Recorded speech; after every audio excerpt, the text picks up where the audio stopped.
The instant you accept two powers, you start a war in your own consciousness, you see. A house divided against itself cannot stand. The mind, believing one thing of God and another of disease, of sin, of scarcity, splits its allegiance and then wonders why it trembles. The trembling is not ordained of God. It is the shiver of a heart trying to serve two masters. Hear, O Israel, the Lord our God is one Lord. Take that not as a hymn for Sunday, but as law for this breathing moment. One Lord, one life, one presence. The rest is only the echo of universal belief claiming a second voice. Now look at the lie. It is subtle and it is everywhere. It says there is a good God and there is also a bad something, a devil, a pathogen, a market, a rival, a memory, and you must choose, you must fight, you must brace.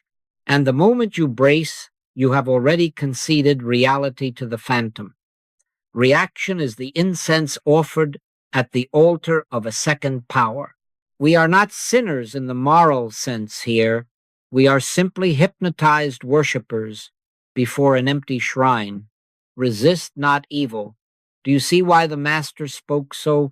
Not to make you a doormat, but to cut off the oxygen to a thing that lives only by your resistance. Don't turn to God to beat the problem. That is still two powers. Don't ask God to be stronger than disease or richer than lack or more persuasive than hate. God isn't a power in competition. God isn't mind.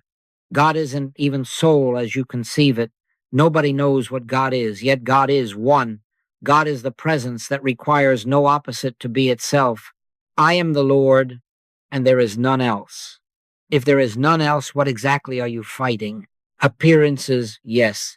Shadows on the wall of belief. And every time you lunge, you dignify the shadow with substance. Every time you argue, you fasten the mask more tightly to your own face. All right, what then? End the war. Refuse to grant reality to a second power. Be still and know that I am God. Not be still and think about God. Not be still and draft a plea. Be still.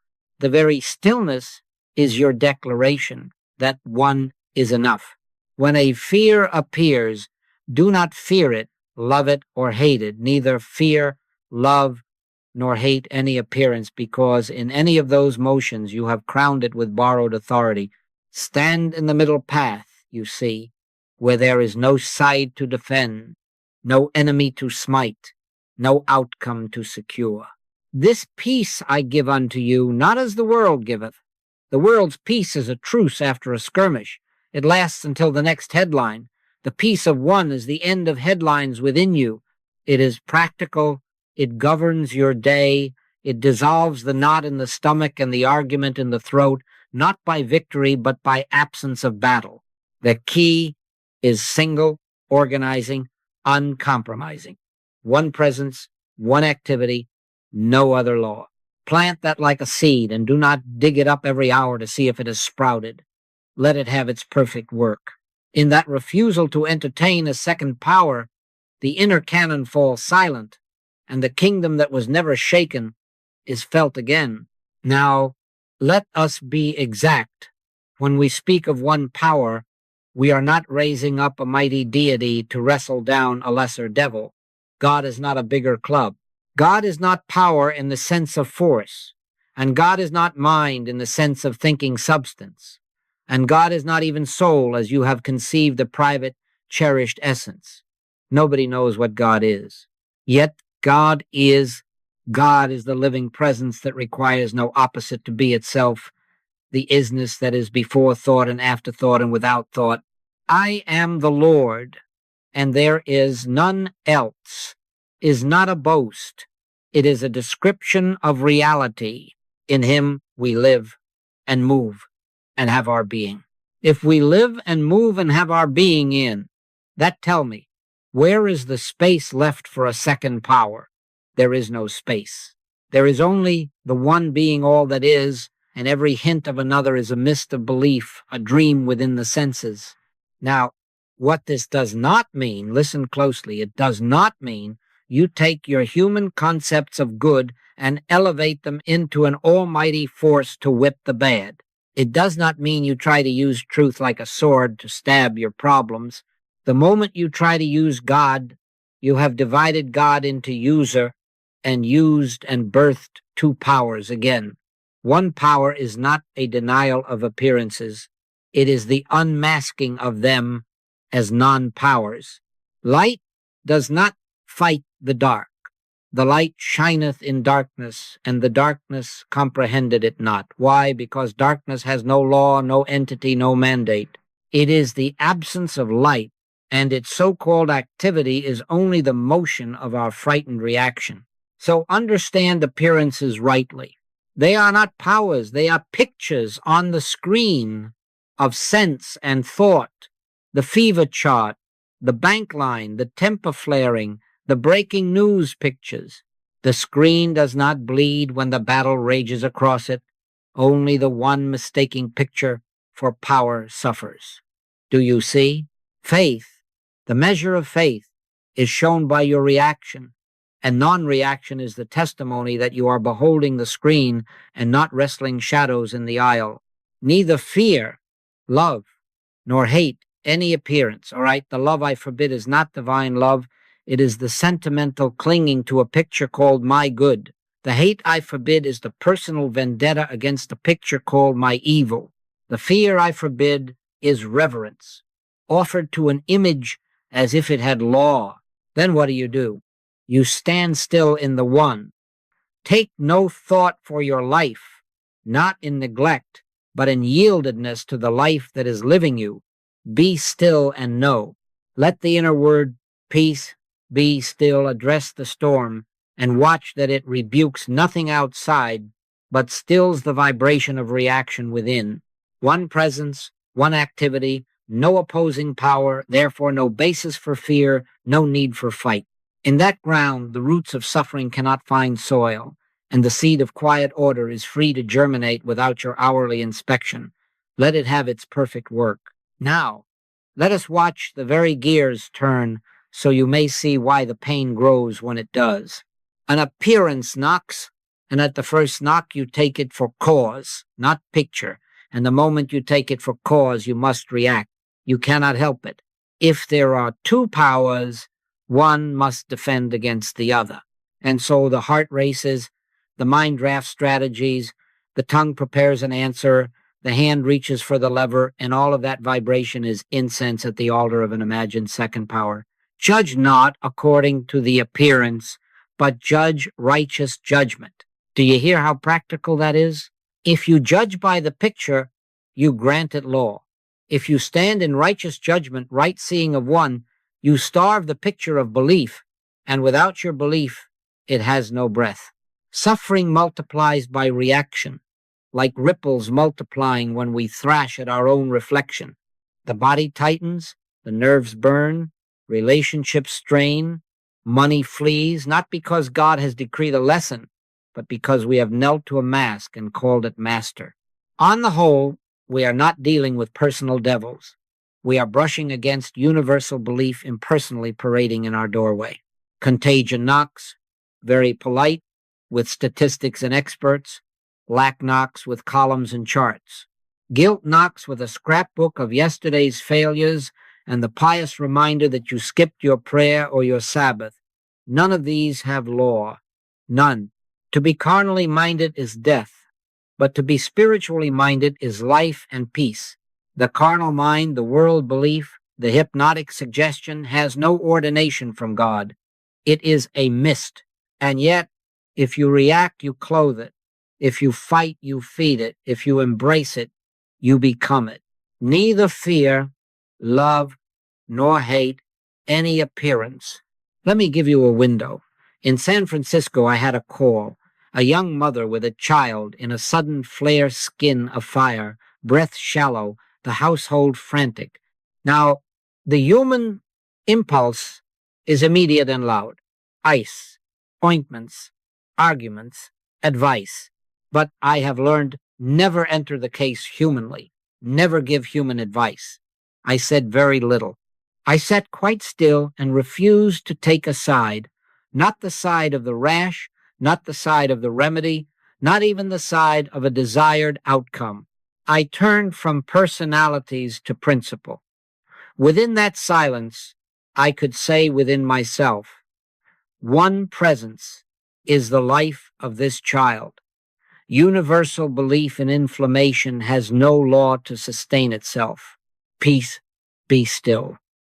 And then I forgot even those words and rested. In minutes, the mother's voice softened. It's subsiding. What changed? Not the one. The only shift was the withdrawal of our reaction, and in that withdrawal, the picture had nothing left to stand on. Do you see the mechanics? Reaction is the glue that holds the picture to your sense of self. It binds fear to body, body to symptom, symptom to story, story to tomorrow. Drop the reaction, and the chain falls link by link.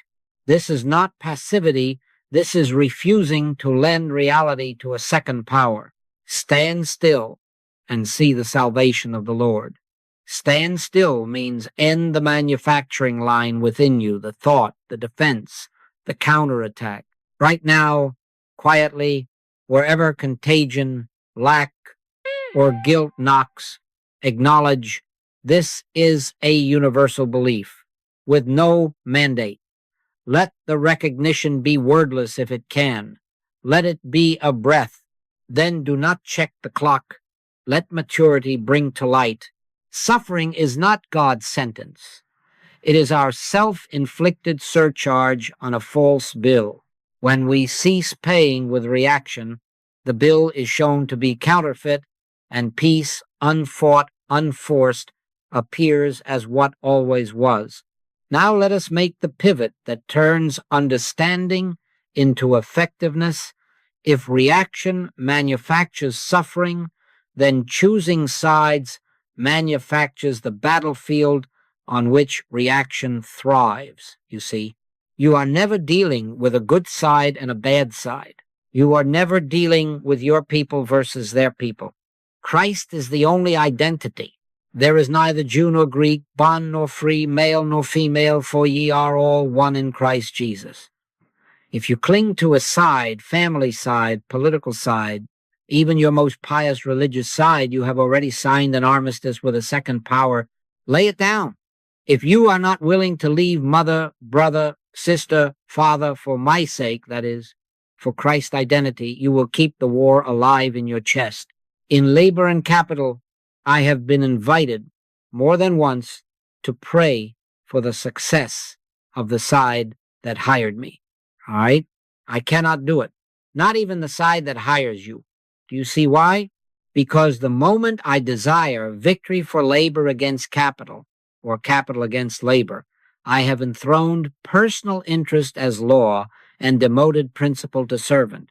Our work is to stand where there is only one action, divine order revealing itself, and to refuse personalities. We wrestle not against flesh and blood. I recall a negotiation where both counsel waited for me to choose a camp. I chose none. I sat still, and within the silence, I recognized one mind, one equity, one unfoldment, not dependent on their arguments. Within 2 days, terms appeared that neither had argued for concessions on both sides, and a fresh, unexpected clause that protected the apprentices and steadied the books. I did not do it. I only refused to let two powers use my breath. In marriage, the temptation is even subtler. You want me to agree that he is wrong and you are right, or she is stubborn and you are long-suffering. I cannot enter there. Principle over personalities. Sometimes a separation is the spiritual step. Let us have it. Sometimes a reconciliation flowers without an apology. Let us have it, but never aside. Put up thy sword. If Christ is the only identity, then what you are facing is not a man or a woman to fix, but a universal belief about possession, guilt, or fear being paraded as a spouse. Don't react. Don't defend. Stand still until you feel the weight drop out of the picture, and then act from that light. Artists come with bruises too, producers on one side, critics on the other, the inner vanity in the middle. The painter wants me to help her win the prize. The actor wants a review to bend. No, not even the side that flatters you. When you drop both applause and blame as powers, when you stop loving your good reviews and hating your bad, inspiration can move as unlabored grace, not by might nor by power, but by my spirit, saith the Lord. Then the work finds its own audience, its own sustenance, without your nervous bargains. And David and Goliath do not see a boy against a giant. See principle experienced as fearlessness. The battle is the Lord's. David's sling was not a weapon. It was a witness that he would not wear Saul's armor, would not borrow a side, would not bow to size as power. That is our method. Lay down your side. Refuse the human victory.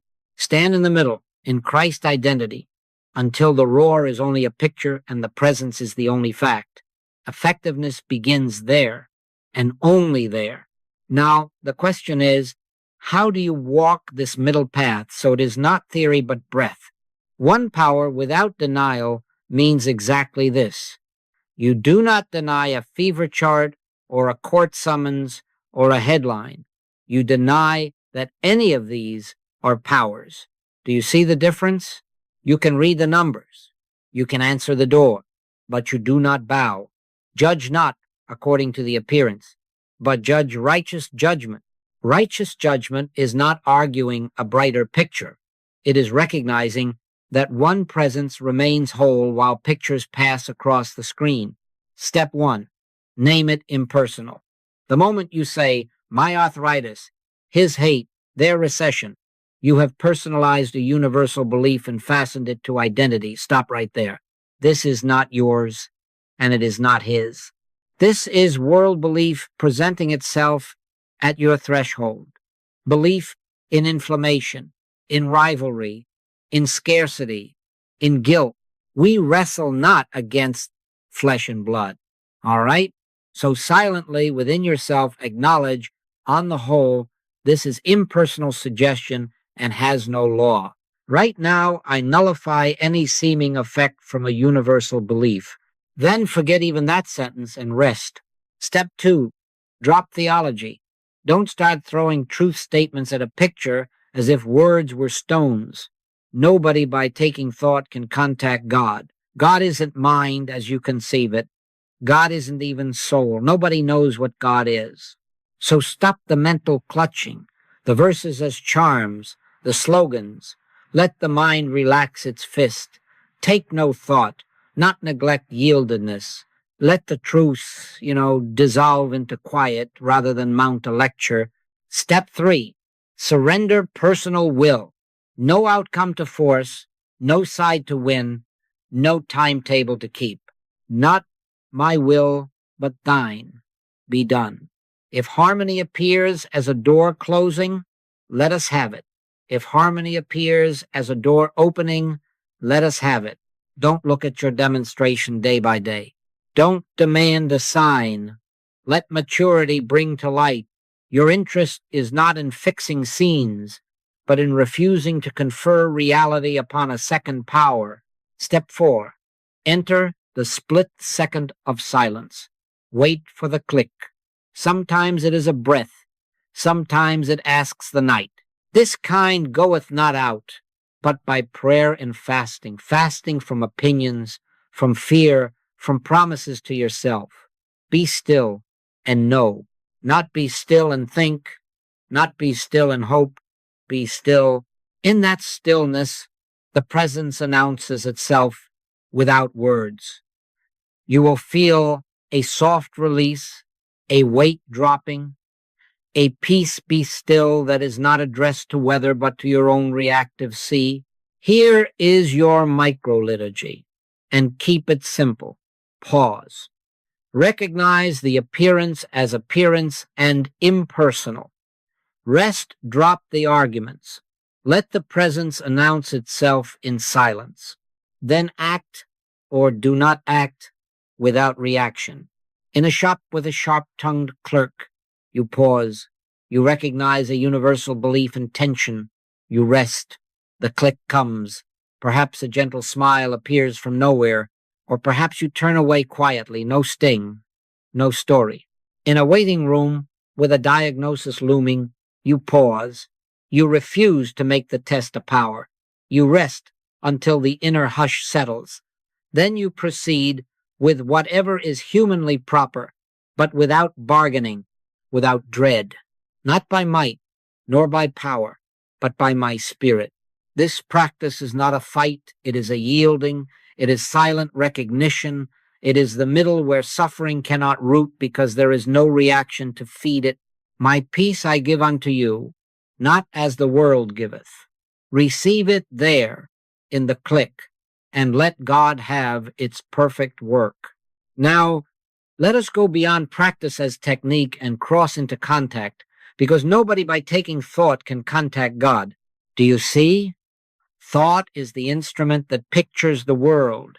It is not the instrument that beholds the invisible. You may rehearse the finest truths ever penned. You may memorize 100 verses and still miss the hush in which reality announces itself. Be still and know that I am God. Not be still and think about God. Be still and know. There must come, like the pause between the waves, a moment when mind loses its right to speak, when even your noblest truth dissolves, and in that bare instant the one that needs no opposite makes itself felt as presence, not proposition. I, God, am the solution to all problems. Hear that, not as something to recite to your storm, but as the subtle pressure of life within you that, when recognized, renders the storm picture powerless. When you say it, it is a sentence. When it says you, it is law. In returning and rest shall ye be saved. In quietness and in confidence shall be your strength. You return, not to a sanctuary of words, but to the sanctuary that is within your very breath, where the heart grows unhurried and a sweetness almost shy takes the seat you vacated. This is why, when a case is stubborn, when the picture shouts louder the more you explain truth to it, you must withdraw further than your comfort. This kind goeth not out but by prayer and fasting. Fasting from what? From opinions, from rehearsed affirmations, from the secret bargaining that still wants quick results. You sit down, if you can, you lie down, and you put away the book, and you put away even the desire to have an answer, and you wait. You let the room be filled with the silence, not the silence you make by shushing noise, but the silence that was here before the noise. Elijah learned it, not in the wind, not in the earthquake, not in the fire, but in a still small voice. I recall a night on the island when a man lay under an oxygen tent and the family, brittle with fear, kept asking, "What shall we do?" We did the humanly necessary. Then we did nothing. We fasted from words. Hours passed. No promises, no orders to the body, no pleading with God to be a better power than disease. At 3 a.m, the room grew weightless, as if a window had opened that no hand had touched. No voice spoke, yet it was as if a presence took the case out of our hands. Breath softened. The nurse's face altered. Before dawn, the machine was quiet and the man slept. Now listen, the event is not the point. The point is the shift. Presence filled the room because we vacated the premises of two powers. My sheep hear my voice, and that hearing is not with the ears. It is the recognition without words that one is here. In that instant, reaction has no root. Fear, love, and hate of appearance have no purchase, and the hypnotic second power, starved of your consent, is nothing. Let this be your refuge. Enter the stillness until the click.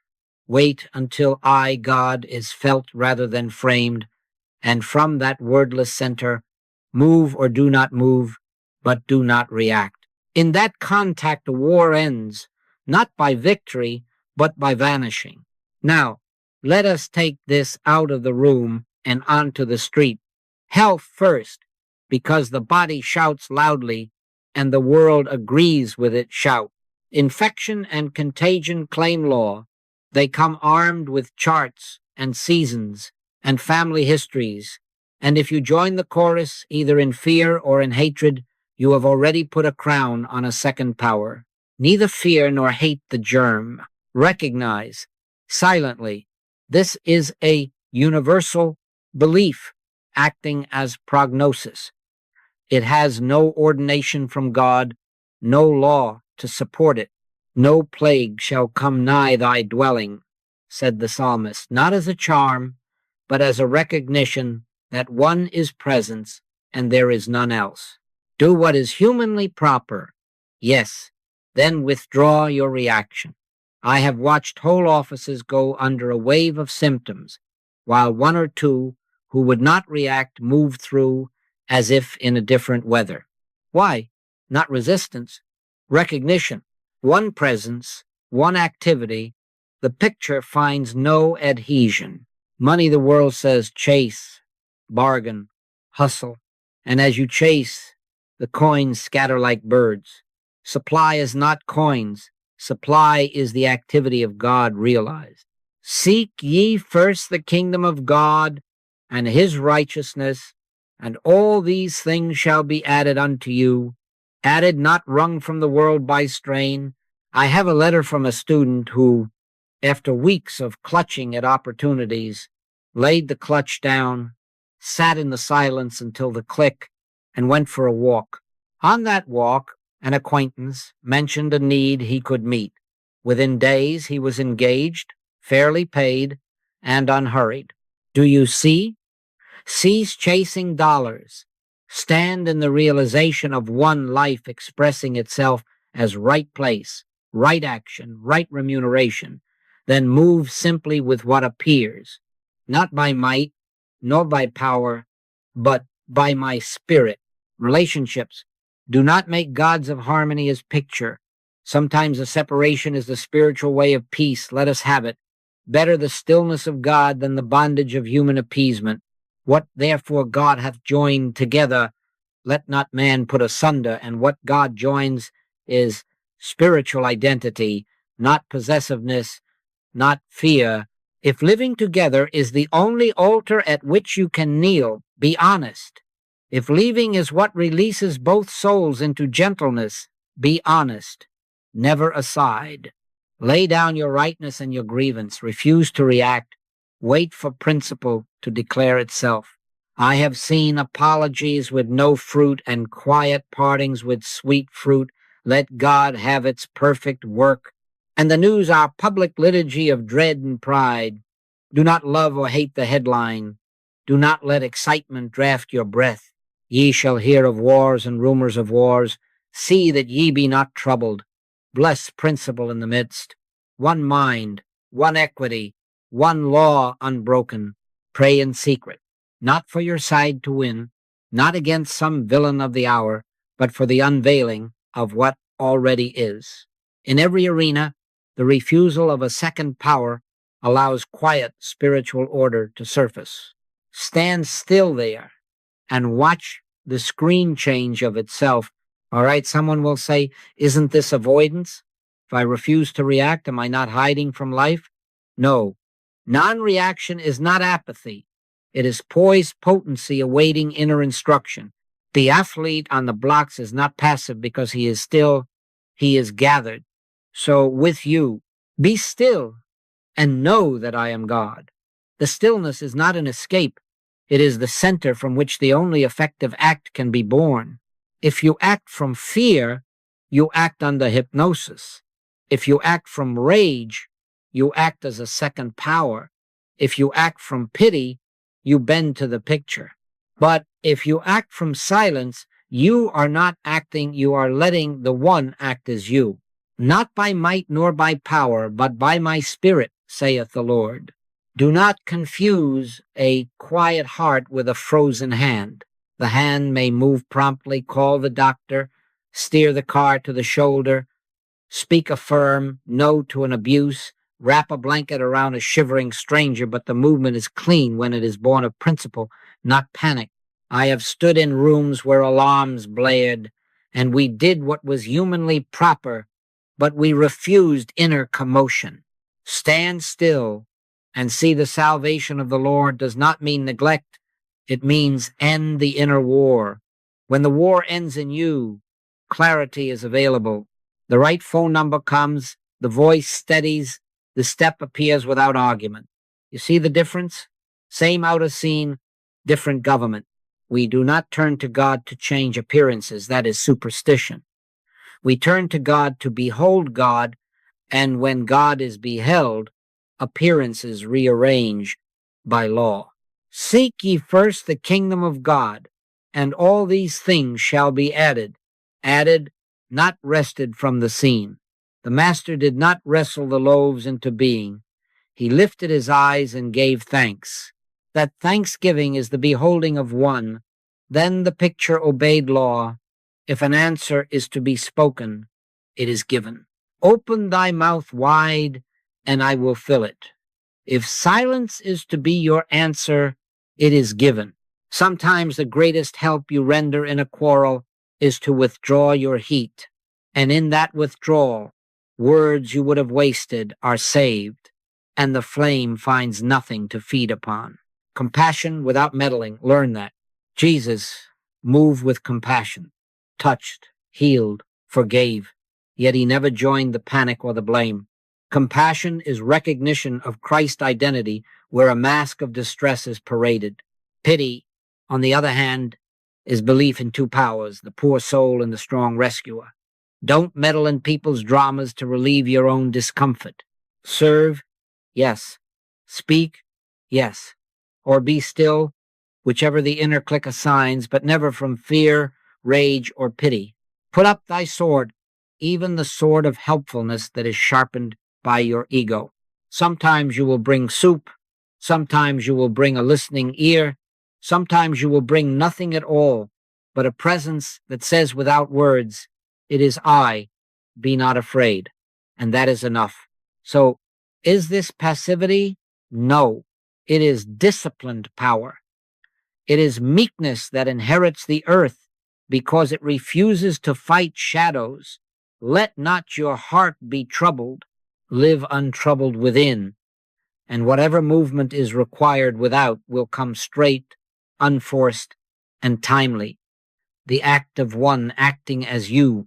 Now, since we have learned to end the inner war and to stand without a side, let us cease this habit of weighing the scene hour by hour as if spirit answered to your stopwatch. Don't look at your demonstration day by day. Fruit does not ripen under your stare. It ripens in season. First the blade, then the ear, after that the full corn in the ear. If you pluck at the blade to make it ear, you bruise it. If you pry open the ear to hasten the corn, you lose it. Let patience have her perfect work, the apostle counseled, and patience is not delay. It is trust in an activity that is not yours to supervise. The farmer sleepeth and riseth night and day, and the seed should spring and grow up. He knoweth not how. All right, do you see? You sow in silence, and you allow God to be God. Saul of Tarsus met the light and did not rush to print tracts and call meetings. Years were given to inner reformation. You don't think for a minute he could understand it that day? No. He withdrew. He let the shock of one rewire the mind that had been armed with two. Only then did the speech come clean, the steps come straight. If the master himself hid often to pray, how shall we turn revelation into a schedule? You cannot. Inner maturity cannot be rushed, and when you try to hurry God, you only reveal how much you still revere a second power called time. To everything there is a season, and the season is not kept by your calendar, but by the ripeness of grace in you. Outcome is not your business. Fidelity is. If the one that engaged you wants to lose, that's his business. Your business is God contact. I have been in cases where a client demanded quick vindication. I could not promise it, and I would not strain for it. We stood in silence. We refused sides. We recognized one mind governing. The human picture swung one way, then the other. So what? We did not judge our demonstration. Weeks later, the matter resolved not as either party had plotted, but as a quiet rightness that none could have drafted. And if it had not shown that month, would we have been less faithful? No. Our wage is the click, the inner assurance, the outer coin is added. Stop sending up little tests to see if truth works. That nervous checking, has it shifted yet? Is the pain less? Did the call come? Is reaction in a respectable suit? Put it off. In quietness and in confidence shall be your strength. If today the picture appears unchanged, bless today. If tomorrow it blossoms, bless tomorrow. Don't push the river. Let maturity bring to light. Let God have its perfect work. They that wait upon the Lord shall renew their strength. They shall mount up with wings as eagles. Wait does not mean idle. It means poised, untroubled, ready for the step that is given, not the step that is forced. Timing belongs to God, not to your clock. Live there unhurried within, and whatever unfolds without will keep measure with the one that never hurries and is never late. Now, there are seasons when the picture will not yield to your tidy minutes in the chair, when the storm growls through every verse, you know, and even your finest non-reaction quivers like a reed. All right, then you must make the fasting move. This kind goeth not out but by prayer and fasting. Fasting from what? From every crutch of mind. Drop all statements, all scriptures, even the wish to heal. Don't turn to God for anything. Don't ask for a change. Sit, if need be, through the night and refuse the ancient habit of striving. Be still and know, not be still and think, not be still and hope. Let every thought of truth rise and pass like birds you neither chase nor name. Let every fear come to the door and find no host. Desire nothing, want nothing, neither fear, love, nor hate any appearance. You see, you are starving the last allegiance to a second power. This is not easy on the nerves at first because the mind believes that silence is neglect. It is not neglect. It is consecration. In returning and rest shall ye be saved. In quietness and in confidence shall be your strength. Return until even the return grows wordless. Rest until even the rest is not a method but a given. If a verse floats up lovely, let it float by. If a thought forms useful or pious, lay it down. Nobody, by taking thought, can contact God. God isn't mind as you conceive mind. God isn't even soul. Nobody knows what God is. So we stop the introductions. We stop the bargaining. We refuse to hire God as a better power than the trouble. We sit and we wait and we yield the room to the one that needs no opposite. Not my will, but thine be done. I have kept such vigils. In Los Angeles, a woman was, as the phrase goes, pronounced dead sheet ready, the family unmoored. I would not preach to that room. I would not declaim life over death or rehearse immortalities. I sat down and withdrew even the desire to have her breathe. I did not want her to stay, and I did not want her to go. I wanted nothing. We fasted from thought. For a long while there was only heaviness and the mind's itch to do something. Then no voice, no vision. The atmosphere altered, as if the I am had quietly taken the head of the table. The weight left the room. It is I. Be not afraid. A nurse moved to tidy. Her hand stopped. Color had returned. Breath, faint, and then sound. Don't run to call it a miracle. The presence was always the fact. The picture had been fed by our fear and our fierce love. When fear and love of the picture starved, the mask fell, and what is always already true showed as seen. If you must, sit all night. Put down the book. Put down even the holy phrases. Refuse to measure. Refuse to peak. Let the storm howl without you as audience. Keep vigil not over a body, not over a bank account, not over a feud, but over your own doorway where belief in two powers tries to slip back in, and wait for nothing. When the click comes, perhaps a soft loosening in the chest, perhaps tears without story, do not seize it, simply abide, be still, and know that I am God. Sustained, desireless silence breaks the last allegiance to two powers. In that holy poverty, the war ends of itself, and the one which never left stands revealed as the only presence, the only activity, the only law. Now let us seal it, not with a flourish, but with a way of living that does not draft you back into the war. The Sabbath was made for man, and not man for the Sabbath. Do you see? You are not confined to a holy hour or a holy place. Make every place a temple of silence, the sink where you wash the dish, the curb where you tie your shoe, the doorway before you enter the meeting, neither in this mountain nor in Jerusalem, but in spirit and in truth. Consecrate the ordinary by withdrawing your consent to a second power in the midst of it. Don't wait for a bell. Let breath be your bell. Don't wait for a pew. Let your posture in the grocery line be your pew. One presence, one activity, one law, right there. Carry this with you as a simple triad. Pause, principle, presence. Pause.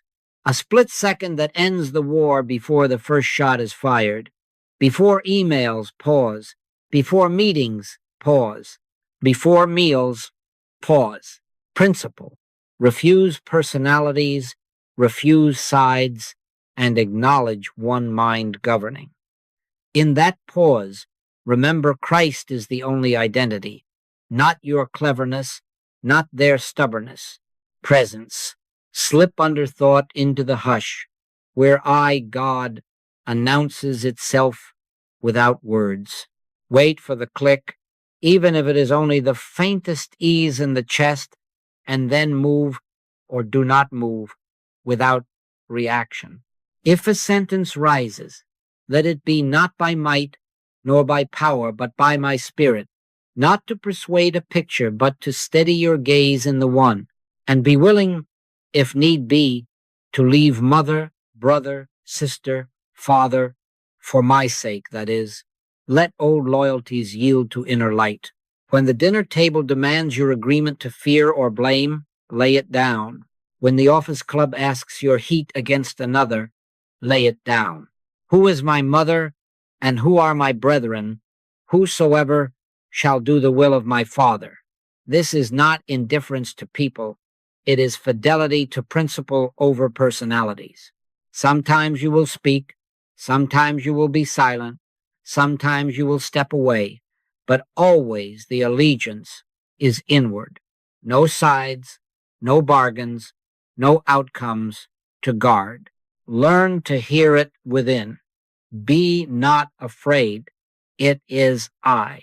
Hear it in the crosswalk, in the waiting room, in the inbox, and then go quietly about your day without taking sides. Do what is humanly proper. Yes, refuse the inner commotion. Neither fear, love, nor hate any appearance. Let patience have her perfect work. Do not weigh your demonstration. Let maturity bring to light. Stand in the middle, consecrating every step by pause, by principle, by presence, until non-reaction is not your effort but your nature.